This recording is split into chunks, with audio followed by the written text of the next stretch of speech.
Good morning mga idol. Bali dito nga tayo sa isang area.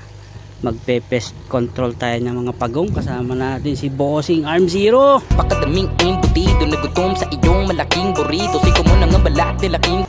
Ayan o. Ayan ito ating area. Medyo babawasan natin dito yung peste na turtle snake. Napakarami kasi. Ayan o. Babawasan natin mga boss. Pest control muna tayo. Hindi naman siya bawal hulihin na binabawasan niya siya mga bossing kasi peste. Lalo na sa mga ganitong tubig mga bossing. Inuubos nila yung maliliit na isda. Babawasin natin. Ayan. Parang may namanti yata dito Nilinis sa mga kawayan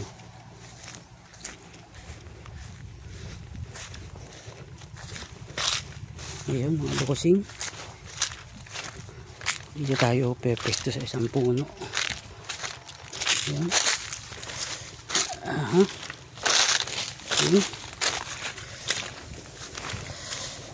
Dito tayo pepesto. Ayun. Dito tayo pepesto mga boss. Ayan, akyat na tayo. Magandang araw, ayun na nga po pala. Inakyat na ni Master yung puno para makapagtago. At tatanggalin po namin ang peste ditong snake turtle.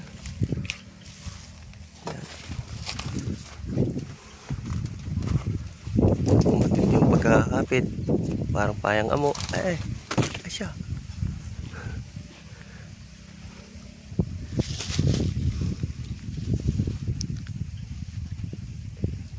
Pag nakita kang dalag, titirahin mo na rin.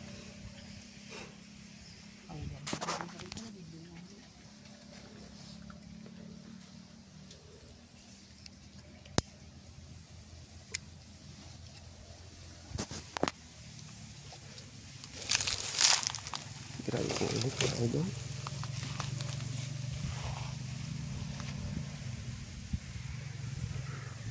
Naka-ready na po si Master.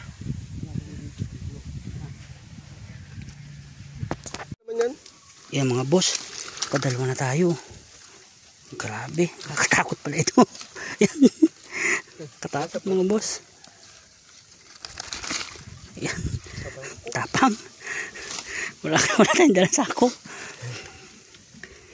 Ayan, dalawa mga bossing. Lilipat siya dito sa kabila. Nabulabog namin dito Ito nga pala si Bossing Arm Zero. Sayang. Akala kasi namin masukal pa kasi tinanggal na yung kawayan. Ayan. Nakaraan kasi masukal kaya hindi pwedeng tiksay. Madaming kawayan. Ayun, nakaharang ganyan. Pero ngayon malinis. Dapat pala tiksayin din namin. Ayun. Mga boss. Lipat kami sa kabila. Ayan. Ito nga pala mga bossing. May nahuli. Bali sumaglit lang kami. Marami pang gagawin Ayan. Dalawa mga boss. Kaya pagkagat ng tagal pag uhilahin mo, tapos lagay mo sa ligo. Tataba mga bossing Paano makakagat siya? Patay na. Lubo na liig niya. Ngipin mo. Ayan mga boss. Laki. Marami pa doon. Balikan na lang namin. Gusto nyo puntahan nyo? Ayan mga boss. Ayos. Bali ilang 30 minutes lang kami doon. Ayan. Balikan lang namin ulit bukas. Dala kami paniksay. Ayun. Wala yan. Napakalaki mga boss Grabe. Napakataba. Ayun